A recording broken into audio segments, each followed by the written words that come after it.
નમસ્કાર. આજે 4 ફેબ્રુઆરી 2019 અને આજના કરંટ અફેરમાં એજ્યુ સફર પરિવાર વતી હું મુકેશ ડેરવાળિયા આપનું હાર્દિક સ્વાગત કરું છું. આજની ચિનગારી. એક નાનકડું બાળક પિતા સુથારનો વ્યવસાય કરે અને બનવા જોગ એવી ઘટના કે રાષ્ટ્રપ્રમુખના ઘરનું ફર્નિચર બનાવવાનો ઓર્ડર આ પિતાજીના હાથમાં આવ્યો. બાળકને પણ એક દિવસ રજાનો દિવસ હતો. પિતાજી સાથે લઈ ગયા. રાષ્ટ્રપ્રમુખને બેસવા માટેની એક ખુરશી હતી, લાકડાની બનાવેલી, અને તેના ઉપર રંધો ઘસી અને પાલિશ લાવવાનો હતો. તો પોલિશ વ્યવસ્થિત રીતે થાય એ માટે પિતાએ બાળકને એક રંધાનું મશીન સોંપ્યું કે આના ઉપર તું વ્યવસ્થિત પોલિશ લાવી દે, સુવાળું બનાવી દે આ લાકડું, જેથી કરીને રાષ્ટ્રપ્રમુખ છે એને આ ખુરશી બેસવામાં ખૂંચે નહીં. અને બાળકે સવારથી આ કાર્યક્રમ શરૂ કર્યો. બાળક વારંવાર રંધો ફેરવે છે, પોલિશ જુએ છે, હાથ ફેરવે છે અને વારંવાર બેસે છે. પિતાજી કહે, બેટા, એ રાષ્ટ્રપ્રમુખનું પદ કહેવાય, ત્યાં ન બેસાય. પણ બાળકે એક સુંદર જવાબ આપ્યો કે પિતાશ્રી, કદાચ બનવા જોગ એવું બને અને આ ખુરશી ઉપર મારે બેસવાનો વારો આવે તો મને ખૂંચે નહીં, એટલા માટે હું વારંવાર આનું ચેકઅપ કરું છું. અને થોડી જ વારમાં રાષ્ટ્રપ્રમુખ આવી ચડે છે અને બાળકની જે આ ક્રિયા ચાલે છે તેને જોઈ રહે છે. પોલિશનું જુએ છે, ખુરશી ઉપર કેટલું પોલિશ આવ્યું લાકડા ઉપર, અને તેના ઉપર બાળક બેસે છે. અને બાળકનો પૂછે છે કે ભાઈ, વારંવાર તું આના ઉપર કેમ બેસે છે? તો બાળક જવાબ આપે છે સ્વાભાવિક રીતે, બાળ સહજ વૃત્તિમાં, કે કદાચ આની ઉપર હું બેસું અને મને ખૂંચે તો એટલા માટે ચેક કરવું જરૂરી છે. અને આગળ જતા આ જ બાળક પોતાના પુરુષાર્થથી, દ્રઢ ઈચ્છા શક્તિ અને મનોબળથી તે અમેરિકા દેશનો રાષ્ટ્રપ્રમુખ બને છે. અને તે બીજું કોઈ નહીં, જ્હોન અબ્રાહમ લિંકન પોતે.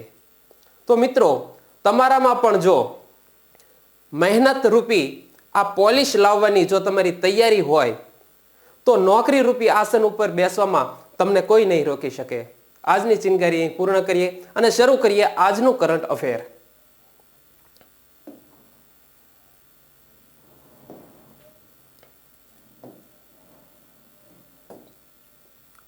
આજના દિન વિશેષમાં જોઈએ તો 4 ફેબ્રુઆરી એટલે કે ભીમસેન જોશીનો જન્મદિવસ.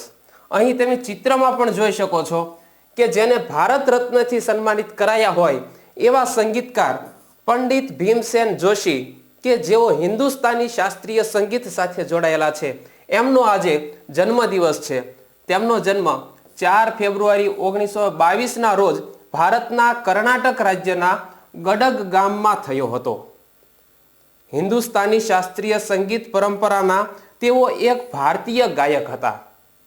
અહીં જ્યારે સંગીતની વાત આવે છે ત્યારે તેની સાથે હું થોડીક વાત વર્ણવવા ઈચ્છું તો ભારતના 4 વેદો છે, એમાં સૌથી પ્રાચીન વેદ છે ઋગ્વેદ. પરંતુ સંગીત વિષયક જો કોઈ પણ વેદમાં ઉલ્લેખ હોય તો તે છે સામવેદ.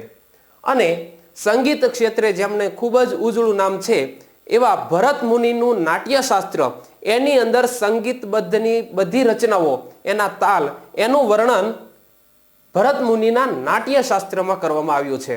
તો આપણે કરંટ વિથ જીકેને જ્યારે સિરીઝ શરૂ કરી છે ત્યારે એકબીજા સાથે કો રિલેટેડ જે કાંઈ નોલેજ છે એને આપણે સાંકળવાનો પ્રયત્ન કરી રહ્યા છીએ. તો એજ્યુ સફર પરિવાર વતી જો તમે પહેલી વાર આ વિડીયો નિહાળતા હોવ તો તેને આ ચેનલને સબસ્ક્રાઇબ ન કરી હોય તો સબસ્ક્રાઇબ કરી લેજો. ન્યૂઝમાં હજુ આગળ વધીએ તો 1998માં તેઓ સંગીત નાટક અકાદમી અભિછાત્રવૃત્તિથી નવાજવામાં આવ્યા હતા. અને સંગીત નાટક અકાદમી દ્વારા અપાતું આ એક સર્વોચ્ચ સન્માન છે અને નામ એનું છે અભિછાત્રવૃત્તિ. 2008માં તેમને ભારતના સર્વોચ્ચ નાગરિક સન્માન એટલે કે ભારત રત્નથી નવાજવામાં આવ્યા હતા. તેમણે એક કન્નડ અંગ્રેજી શબ્દકોશ પણ લખ્યો હતો. તો ભીમસેન જોશીના આ અમૂલ્ય પ્રદાન બદલ ખરેખર આપણને સૌને હર્ષભેર લાગણી થાય. તો ભીમસેન જોશી ભૈરવી અને ભીમ પલાસી રાગ ગાઈ શકતા હતા. અહીં એ પણ આપણે નોંધવું જોઈએ કે જુદા જુદા રાગ ગાવામાં આવતા હોય છે. તો એ પૈકીનો એક રાગ છે ભૈરવી, અને તે પ્રાતઃકાળ એટલે કે સવારમાં ગાવામાં આવતો રાગ છે. જે જુદા જુદા 16 પ્રકારના રાગ છે એ પૈકી ભૈરવી રાગ છે એ સવારે પ્રાતઃકાળમાં ગવાતો રાગ છે. આ ભીમસેન જોશીનું અવસાન 24 જાન્યુઆરી 2011 ના રોજ થયું હતું. મિત્રો, આ વિડીયો ગમે તો તેને લાઈક કરવાનું ન ચૂકતા. આગળ વધીએ આજના કરંટ અફેરમાં. તો 4 ફેબ્રુઆરી એટલે કે શ્રીલંકાનો સ્વાતંત્ર્ય દિન. 4 ફેબ્રુઆરી 1948 ના રોજ શ્રીલંકા અંગ્રેજોની ગુલામીમાંથી મુક્ત થઈ અને સ્વતંત્ર બન્યું હતું. તો અહીં તમે ઇમેજમાં પણ જોઈ શકો છો શ્રીલંકાનો મેપ. શ્રીલંકાની કેટલીક વિશેષતાઓ જોઈએ. 4 ફેબ્રુઆરી 1948 ના રોજ બ્રિટિશ શાસનમાંથી શ્રીલંકા સ્વતંત્ર થયું. શ્રીલંકાને 1972 સુધી કયા નામથી ઓળખવામાં આવતું હતું? પ્રશ્ન પૂછાય તો જવાબ બનશે સિલોન. શ્રીલંકાનું સૌથી મોટું શહેર કોલંબો છે અને શ્રીલંકાની રાજધાની શ્રી જયવર્ધનેપુરા કોટ્ટી છે. અહીં એક મહત્વની વાત એ છે કે સૌથી મોટું શહેર કોલંબો છે, જેને શ્રીલંકાની આર્થિક રાજધાની તરીકે ઓળખવામાં આવે છે. પરીક્ષામાં પ્રશ્ન પૂછાય કે શ્રીલંકાની આર્થિક રાજધાની કઈ છે? તો જવાબ આવશે કોલંબો. પરંતુ પ્રશ્ન એમ પૂછાય કે શ્રીલંકાની વહીવટી રાજધાની કઈ છે? તો વહીવટી રાજધાનીમાં જવાબ આવશે શ્રી જયવર્ધનેપુરા કોટ્ટી.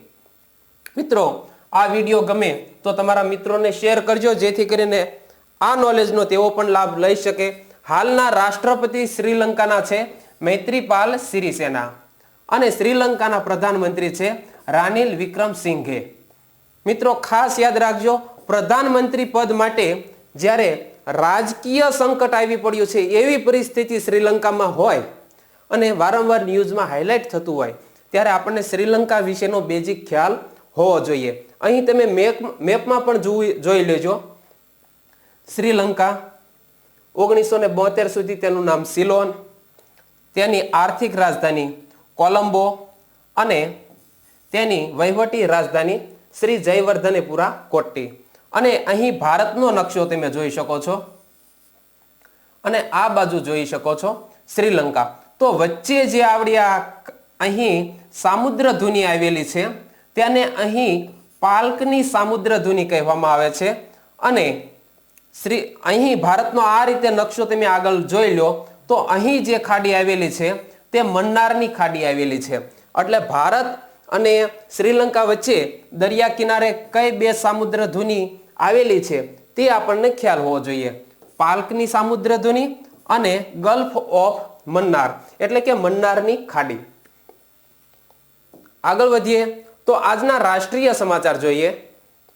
તો દવા પર ભાવ દેખરેખ અને સંશોધન એકમ સ્થાપિત કરનાર કેરળ પહેલું રાજ્ય બન્યું છે કે જે ડ્રગ્સ એટલે કે મેડિસિનની જે દવાઓ છે તેના ઉપર દેખરેખ રાખનારું કેરળ પ્રથમ રાજ્ય બન્યું છે. આ એકમ ઔષધિ મૂલ્ય નિયંત્રણ DPCOની સ્થાપના કરવામાં આવી છે. અહીં કદાચ DPCOનું ફૂલ ફોર્મ પૂછાય તો ખાસ યાદ રાખજો, ડ્રગ્સ પ્રાઇસ કંટ્રોલ ઓર્ડર. ફરી એકવાર જોઈ લઈએ, ડ્રગ્સ પ્રાઇસ કંટ્રોલ ઓર્ડર. અને જેના અધ્યક્ષ એ રાજ્યના સ્વાસ્થ્ય સચિવ રહેશે. તો કેરળની અંદર જે આ એક એકમ ઊભું કરવામાં આવ્યું છે તેના સચિવ પદે કોણ રહેશે? તેના અધ્યક્ષ પદે કોણ રહેશે? તો રાજ્યના જે સ્વાસ્થ્ય સચિવ છે તે, કે જેને લીધે જે અમુક મેડિકલના સ્ટોર છે તે ઈચ્છા શક્તિ મુજબ જ્યારે ગ્રાહકો પાસેથી ભાવ વસૂલ કરતા હોય છે તો આ ભાવને અથવા તો દવા બનાવનારી ફેક્ટરીઓ પાસેથી અમુક ચોક્કસ પ્રાઇઝમાં જ તે દવાઓ વેચી શકશે.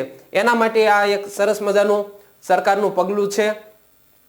નેશનલ ફાર્માસ્યુટિકલ પ્રાઇસિંગ ઓથોરિટીએ 5 વર્ષ પહેલા કેન્દ્ર અને કેન્દ્ર શાસિત પ્રદેશો માટે આ પ્રકારના એકમની સ્થાપના કરવાની ભલામણ કરી હતી અને આ ભલામણને આધારે જ તે કેરળ પ્રથમ એવું રાજ્ય બની ગયું છે. 4 ફેબ્રુઆરીના રોજ રાષ્ટ્રીય સડક સુરક્ષા સપ્તાહની શરૂઆત કરવામાં આવી છે. તો નેશનલ કક્ષાના બીજા કોઈ ન્યૂઝ હોય તો એ છે રોડ સેફટી અંગેના, અને 4 ફેબ્રુઆરીથી એક રાષ્ટ્રીય સડક સુરક્ષા સપ્તાહની શરૂઆત કરવામાં આવી છે, જેમાં પ્રાઇવેટ સેક્ટરની કંપનીઓ રોડ પરની સલામતી વિશે લોકોને અને વિદ્યાર્થીઓને માર્ગદર્શન આપવાના છે. ગાંધીજીની 150મી જન્મ જયંતિ નિમિત્તે આ કાર્યક્રમનું આયોજન થયેલું માનવામાં આવે છે. 2019નું રાષ્ટ્રીય સડક સુરક્ષા સપ્તાહ આ કુલ 30મું છે. 2019ની અંદર આપણે 30મું આ સપ્તાહ ઉજવી રહ્યા છીએ. અને તમારે મને કોમેન્ટ બોક્સની અંદર મેં અગાઉ પણ કહ્યું છે કે આપણા ભારતના માર્ગ વ્યવહાર મંત્રી કોણ છે, માર્ગ અને પરિવહન મંત્રાલયના મંત્રી કોણ છે, તે તમારે મને કોમેન્ટ બોક્સમાં કહેવાનું છે. આગળ વધીએ તો નેશનલ કક્ષાના ન્યૂઝ જોઈએ તો ભારત રંગ મહોત્સવનું ઉદ્ઘાટન દિલ્હી ખાતે કરવામાં આવ્યું છે. ખાસ યાદ રાખજો, ભારત રંગ મહોત્સવ, તો તેનું ઉદ્ઘાટન કઈ જગ્યાએ કરવામાં આવ્યું છે? તો જવાબ આવશે દિલ્હીમાં. અને આ ભારત રંગ મહોત્સવ કેટલામો રંગ મહોત્સવ છે એવો પ્રશ્ન પૂછાય તો આ 20મો રંગ મહોત્સવ છે, તે ખાસ યાદ રાખજો. ભારત રંગ મહોત્સવ છે તેનું આયોજન કોણ કરે છે? તો તે તમે અહીં જોઈ શકો છો, નેશનલ સ્કૂલ ઓફ ડ્રામા, જે દિલ્હી મુકામે આવેલી છે. તો દિલ્હી મુકામે આવેલી નેશનલ સ્કૂલ ઓફ ડ્રામા એટલે કે રાષ્ટ્રીય નાટ્ય વિદ્યાલય દ્વારા આ ભારત રંગ મહોત્સવનું આયોજન કરવામાં આવ્યું છે. તો આ રંગ મહોત્સવ 20મો મહોત્સવ છે, જેનું આયોજન નેશનલ સ્કૂલ ઓફ ડ્રામા દ્વારા કરવામાં આવ્યું છે. આ મહોત્સવ 1 થી 21મી ફેબ્રુઆરી સુધી ચાલવાનો છે. ત્યાર પછી આપણા નેશનલ કક્ષાના ન્યૂઝ જોઈએ તો આવે છે નીતિ આયોગે ખાવા માટે જીવતા સમુદાય માટે એક પેનલની શરૂઆત કરી છે. નીતિ આયોગ દ્વારા ખાવા માટે જીવતા સમુદાય માટે એક પેનલની શરૂઆત કરવામાં આવી છે. અને ખાવા માટે જીવતા લોકો એટલે તો કે એવા લોકો કે જેમને ખાવા માટે અલગ અલગ જગ્યાએ ભમવું પડતું હોય છે, ભટકવું પડતું હોય છે. તો તેવા લોકો માટે નીતિ આયોગે એક પેનલની શરૂઆત કરી છે કે જેના થકી આ લોકોને સરળતાથી ખાવાનું ઉપલબ્ધ થઈ શકે. નીતિ આયોગનું પરીક્ષામાં ઘણી વખત ફૂલ ફોર્મ પૂછાઈ ગયેલું છે, તે તમને ખ્યાલ હોવો જોઈએ. નીતિ આયોગનું પૂરું નામ થાય છે national institute for transforming India. ફરી એકવાર જોઈ લઈએ, national institute for transforming India. તો અહીં તમે જોઈ શકો છો કે નીતિ આયોગે કોનું સ્થાન લીધું છે એવો પરીક્ષામાં પૂછાય તો નીતિ આયોગે આયોજન પંચનું સ્થાન લીધું છે. નીતિ આયોગ દ્વારા તેની સ્થાપના ક્યારે થઈ છે તે પણ જોઈ લઈએ. તો નીતિ આયોગની સ્થાપના 1 જાન્યુઆરી 2015 ના રોજ એટલે કે આજથી 4 વર્ષ પહેલા નીતિ આયોગની સ્થાપના થઈ. નીતિ આયોગનું મુખ્ય મથક ક્યાં આવેલું છે? દિલ્હી ખાતે. 2015 પહેલા નીતિ આયોગ કયા નામે ઓળખાતું હતું? આયોજન પંચના નામે ઓળખાતું હતું. અહીં આયોજન પંચની વાત આવે ત્યારે આપણને ખબર છે ભારતીય અર્થતંત્રના આર્થિક વિકાસમાં અભિવૃદ્ધિ થાય એ માટે આપણે પંચવર્ષીય યોજનાઓ 1951 થી શરૂ કરી. તો આયોજન પંચ દ્વારા કેટલી પંચવર્ષીય યોજનાઓ અત્યાર સુધીમાં અમલી બની છે? તો તેમાં જવાબ આવશે 12 પંચવર્ષીય યોજનાઓ આયોજન પંચ દ્વારા અત્યાર સુધીમાં અમલી બની છે. આજના ઇન્ટરનેશનલ ન્યૂઝ જોઈએ તો ઉત્તર મેસેડોનિયા નાટોનો 30મો સભ્ય બન્યો છે. ખાસ યાદ રાખજો, નાટો એક એવું ઉત્તર અમેરિકા અને યુરોપના દેશો વચ્ચેનું સંગઠન છે કે જે રાજકીય અને સૈન્ય બાબતોના જે વિવાદો છે તેનો શાંતિપૂર્ણ રીતે ઉકેલ લાવનારું કોઈ સંગઠન હોય તો તે છે નાટો. અને પરીક્ષામાં નાટો વિશે પૂછાય તો નાટોનું ફૂલ ફોર્મ થાય છે નોર્થ એટલાન્ટિક ટ્રીટી ઓર્ગેનાઇઝેશન. તો અહીં પણ તમે જોઈ શકો છો નાટો એટલે નોર્થ એટલાન્ટિક ટ્રીટી ઓર્ગેનાઇઝેશન. નાટોની સ્થાપના ક્યારે થઈ હતી તે પૂછાય તો 4 એપ્રિલ 1949ના રોજ નાટોની સ્થાપના થઈ છે. અને નાટો હાઇલાઇટમાં હોય જ્યારે અને 30મો દેશ જો ઉત્તર મેસેડોનિયા બનતો હોય તો આપણે નાટોનું મુખ્ય મથક પણ યાદ રાખવું ઘટે. નાટોનું મુખ્ય મથક છે બ્રુસેલ્સ. અને બ્રુસેલ્સ ક્યાં આવેલું છે? બેલ્જિયમ નામના દેશમાં બ્રુસેલ્સ એ નાટોનું મુખ્ય મથક છે. અહીં તમે ઇમેજમાં નાટોનો જે ઓફિશિયલ લોગો છે તે પણ તમે જોઈ શકો છો.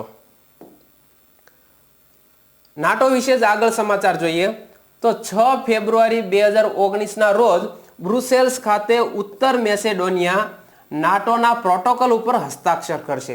એટલે કે આવતીકાલે લઈને પરમ દિવસે આ ઉત્તર મેસેડોનિયા જે નાટોનો પ્રોટોકોલ છે તેના ઉપર હસ્તાક્ષર કરશે. અને નાટોના સેક્રેટરી જનરલ કોણ છે તો કે જોન સ્ટોલેનબર્ગ. તો આ પણ ખાસ ખ્યાલ રાખજો, થોડુંક નામ અટપટું છે. નાટોના સેક્રેટરી જનરલ કોણ છે? જેન સ્ટોલ્ટેનબર્ગ. અહીં હું ખાસ હાઇલાઇટ કરું છું, 2 વખત વિડીયો પોઝ કરી અને વાંચી લેજો. મેસેડોનિયા યુરોપના મહાદ્વીપમાં સ્થિત એક દેશ છે અને મેસેડોનિયાની રાજધાની સ્કોપ્જે છે. આજના ખેલ જગત સમાચાર જોઈએ તો ગઈકાલે ન્યુઝીલેન્ડમાં ભારતનો સૌથી મોટો શ્રેણી વિજય થયો છે. ખાસ અગત્યના હાઇલાઇટ. અને 5મી વન ડેમાં ભારતીય ટીમે 35 રને વિજય મેળવી લીધો છે. અને આ વિજય ભારતે ન્યુઝીલેન્ડ સામે 4-1ની સરસાઈથી મેળવ્યો છે. અને જેમાં અંબાતી રાયડુએ 90 રન બનાવીને મેન ઓફ ધ મેચ બન્યા છે. તો આની અંદર ઘણા અગત્યના ન્યૂઝ અને પરીક્ષામાં પૂછાય, ખેલ જગત જ્યારે તમારા સિલેબસમાં હોય ત્યારે આવા મહત્વના રેકોર્ડ ઉપરથી એકાદો પ્રશ્ન નીકળતો હોય છે. તો ખાસ યાદ રાખજો, ભારતે ન્યુઝીલેન્ડમાં જે શ્રેણી વિજય મેળવ્યો તેના અંતિમ મેચના મેન ઓફ ધ મેચ કોણ છે? અંબાતી રાયડુ. પણ પરીક્ષામાં એમ પૂછાય કે એના મેન ઓફ ધ સિરીઝ તરીકે કોને પસંદ કરવા કોણ થયું છે? તો મોહમ્મદ શમી 9 વિકેટ ઝડપી અને મેન ઓફ ધ સિરીઝ બન્યા છે. એટલે કે ભારતીય સફળતાનો શ્રેય બોલરોને જાય છે કે જેણે ફટાફટ જટાજટ વિકેટો પાડી અને ભારતને વિજય કૂચ કરાવી છે. તો આ પહેલા ભારતે 2009માં ન્યુઝીલેન્ડને તેની ધરતી ઉપર 5 મેચની સિરીઝમાં 3-1થી જીત મેળવી હતી. હાર્દિક પાંડ્યાની તો કમાલ જ જોઈ લો તમે કે 5મી વખત એમણે એક નવો રેકોર્ડ બનાવ્યો છે. 3 બોલમાં 3 છગ્ગા. હેટ્રિક લગાવવા વાળો ભારતીય બેટ્સમેન આ 5મી વખત એને આ કારનામો કરી દેખાડ્યો છે. અને એવા આ ધુરંધર બલ્લેબાજ કે જેમણે 22 રનમાં છેલ્લે 45 રનની આતશબાજી ઇનિંગ ખેલી અને ભારતને એક જીતના લક્ષ્યાંક સુધી પહોંચાડવામાં ખૂબ જ અગત્યનો રોલ ભજવનાર હાર્દિક પાંડ્યા. તો અહીં આપણે ખેલ જગત સાથે આજના કરંટ અફેરને પૂર્ણ કરીએ છીએ. જો તમને આ ચિનગારી, આ current affair with GK series જો તમને ગમતી હોય તો એજ્યુ સફરને કોમેન્ટ અચૂક લખજો. ધન્યવાદ.